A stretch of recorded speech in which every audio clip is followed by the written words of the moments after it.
vatanni olsak ham bu ma'rif deganda ham bir orqamizda bir davlatning kuchi bo'lmasa, siz degandek masalan bu yuqorida so'zlangan misollarning hammasi u jamiyatda umumyuzlik yurgizilgan masalalardir. Biz ham da bugun hozir realligimiz qarasak, ishg'oliyatdagi va hozir odatdagi boshlang'ich maktabda biz o'z vaqtida o'qiy olgan tilimizdan tortib mahrum qilingan bir millatniki.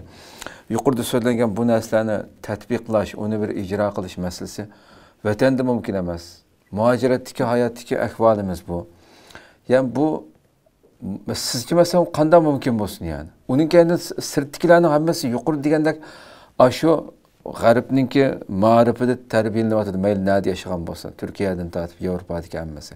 G'arbning ma'rifida tarbiyalanyotdi. Shu yerda yetishgan bolalar va cho'nglar va cho'nglarni hisob qilmasak-mi yoshlar masalan.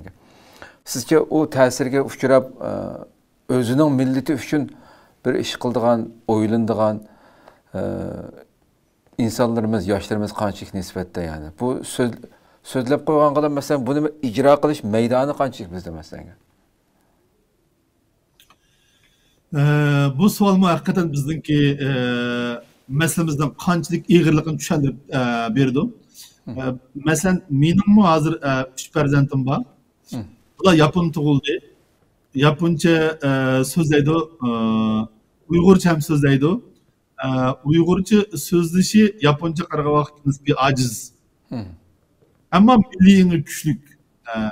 Milliy kuchlik. Xo'sh. Uchinchisi Uyg'ur uchun kelgusi bir ish qilg'im bor. Dada sen qilayotgan ishni men davom ettirg'im bor. Deb uch qilgan vaqtimizda mening farzandlarim, mening varisim sifatida o'sha falsafa yoki adabiyotga kiryapti universitetda. Men ularga bu sahaga herkes kirip sanmanglar, kirsanglar bana o'xshash dard bo'lib tugishib ketishlar deyman.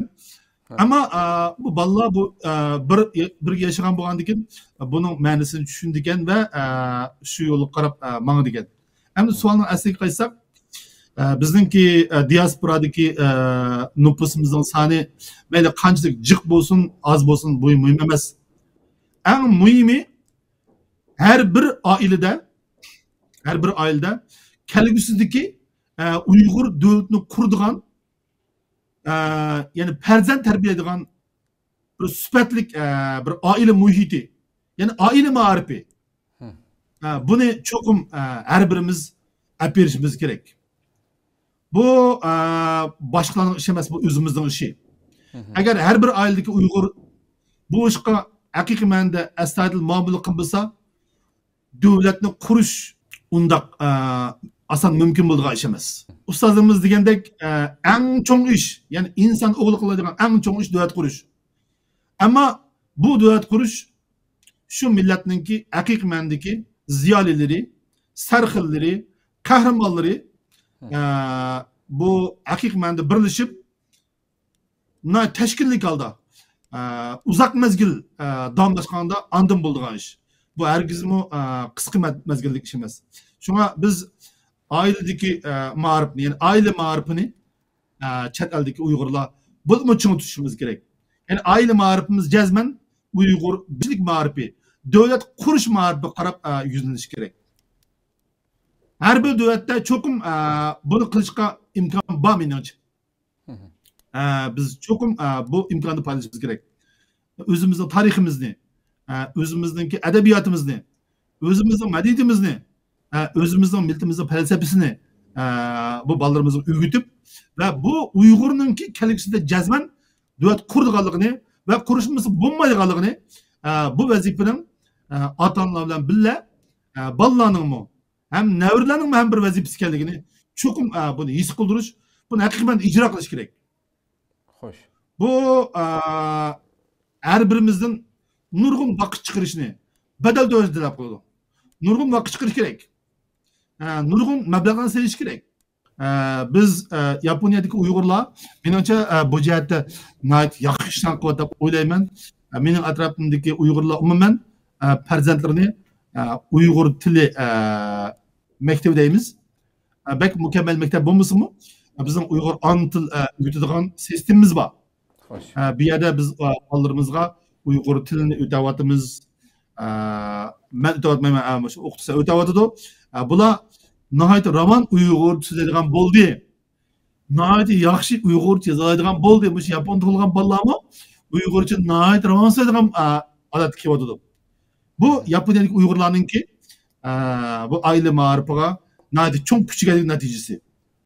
Men nurg'un do'stlarimning uyiga borsam, ularning Uyg'ur so'zlaganligidan ko'rdim, bek faxrlandim. Biz mana bir reallikni ko'rdik. Namoyishga chiqmagan Uyg'urlarmi Uyg'ur tarbiyaladi bolalarni. Shunga biz atrofimizga unda qismay, sen namoyishga chiqmabsan, chiqibsan degandan keyin haqini tatilmay, bolalarni Uyg'ur tarbiyalashga kuchgan bo'lsa, bir natija. Bir natija.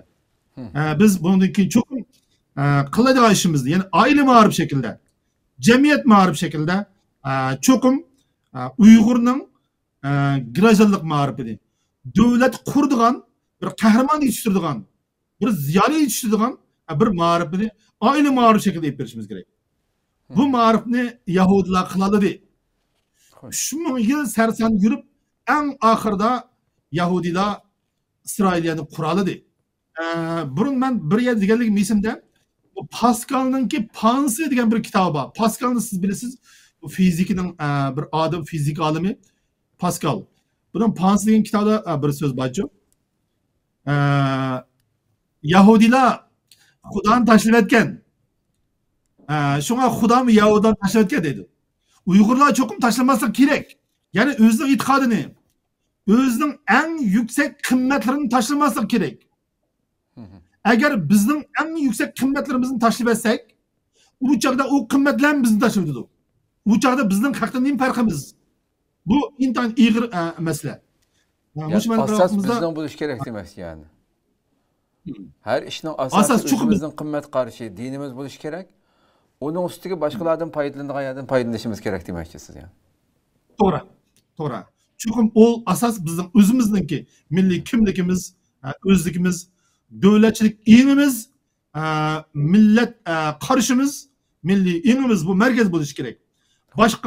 Boshqa qimmatlar mushuni orbit qilib aylanish kerak. Bu bizning hayot mumatliq qizil siziqimiz. Agar buning asadil muomala qilmasak, bizningki davrimiz samanqo'lliq o'simlikka o'xshash bir davrdan keyin tugaymiz. Xo'sh. Biz aqli yo'qdik. Yo'qaymiz. Ammo bolalarimizni o'rgatsak, bolalarga o'rgatsa, bu yo'qmaydi.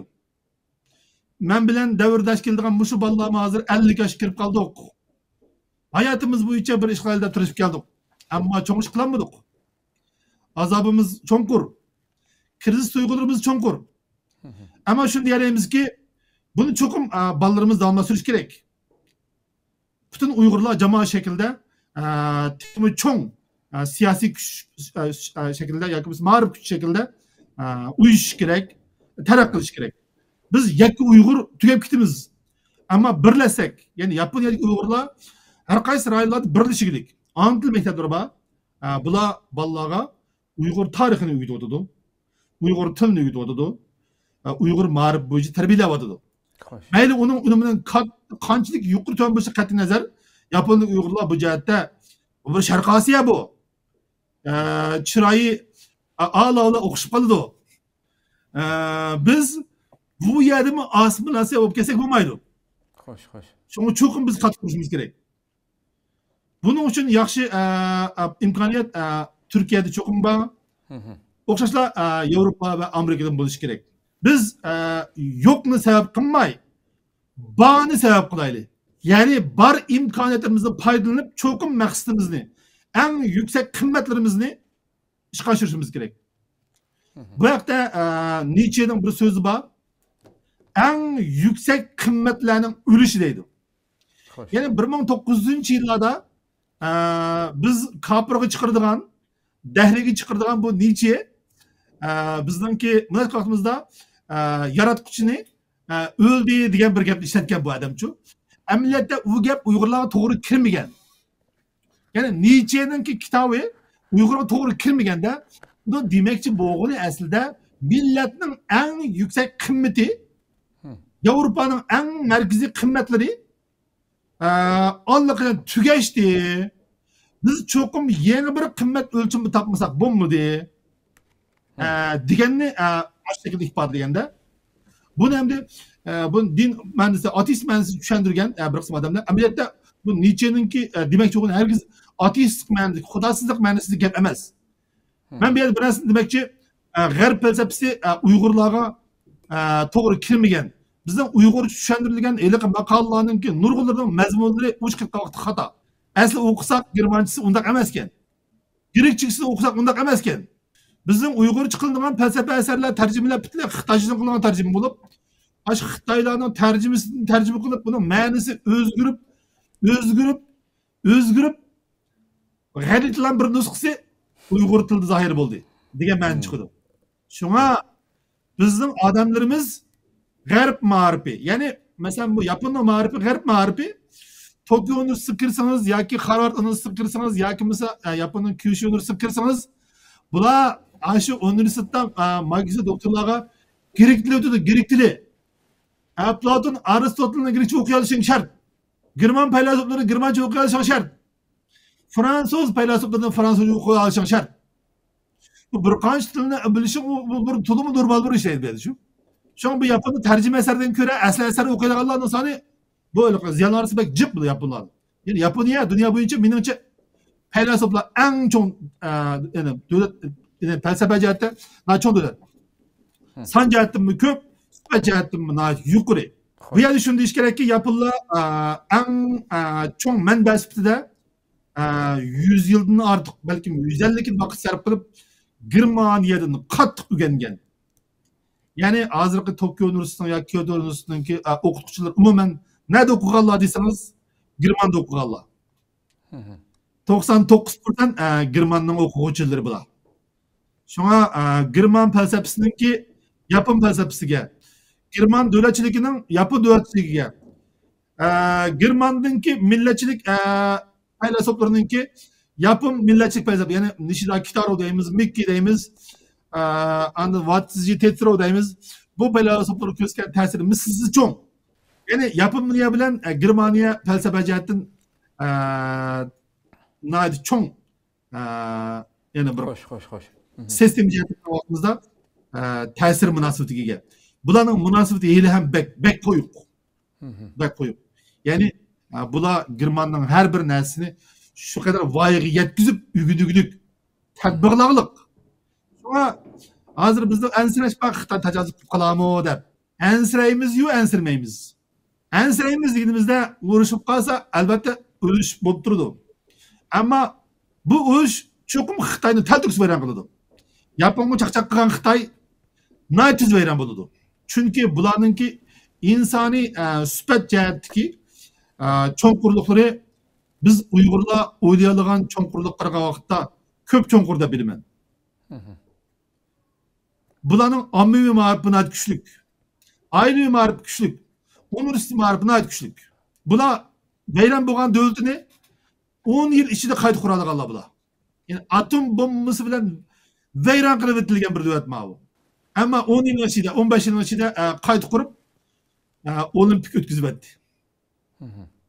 Bu nima tushuntirib vaqtida bizning kuchimizning eng asosiy markaziy ma'rif kuchi bo'lishi kerak.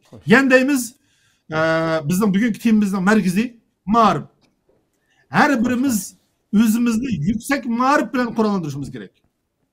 Bu nazariyatik ma'nosi emas. Haqiqiy ma'noda atlam indam bo'lganda o'rganishimiz kelgusidagi davlatimizningki muhim xizmatini o'ttirganlaydigan bu sifat tarbiyalab chiqishimiz kerak. Ve terbiyelişimiz gerek balalarımızda. Bunun için bedel ödeyişimiz gerek. Bunu kılmasak bizning qimmatimiz balkim gumonliq.